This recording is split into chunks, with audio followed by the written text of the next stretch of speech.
concerne la partie C du TP2, où il fallait utiliser la calculatrice Casio. Donc pour commencer, il faut aller dans le menu Run Math, c'est-à-dire la page de calcul. On exécute. Après, c'est ce qu'il fallait calculer, c'est U1056, le terme de U, le terme de des rangs 1056. Pour cela, il faut aller dans Options. Après, Calcul, donc F4, F6. Donc je vois bien, la somme elle est là. Je prends 3.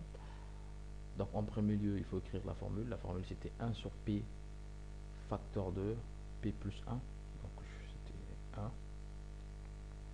sur... Donc déjà il y a deux méthodes. On va utiliser d'abord la première méthode. 1 sur P. P est là. Parenthèse encore. P plus 1. Ferme la parenthèse et je ferme la deuxième parenthèse. Une fois qu'on a écrit la formule, il faut dire virgule. Il faut préciser la variable qui dépend de la somme. Après virgule, après il faudra écrire les bornes. Ça varie de 1 à 1056. Et je ferme la parenthèse. J'exécute. On va attendre un peu.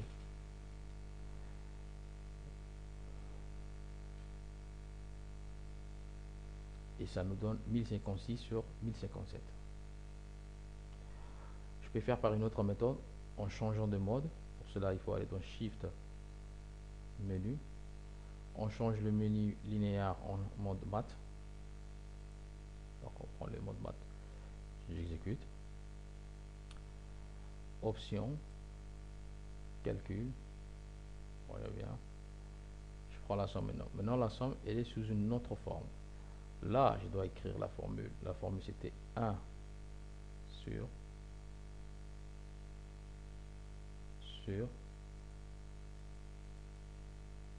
donc il faut écrire d'abord la fraction 1 sur P, donc P alpha P facteur de P plus 1. Je ferme la parenthèse.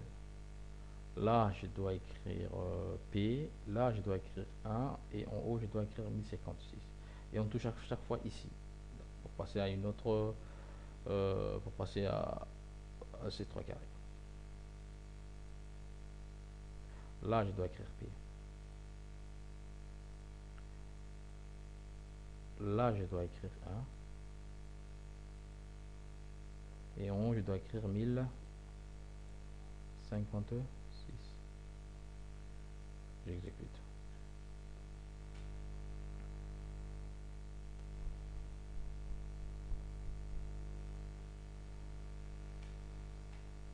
Voilà, donc on retrouve le même résultat.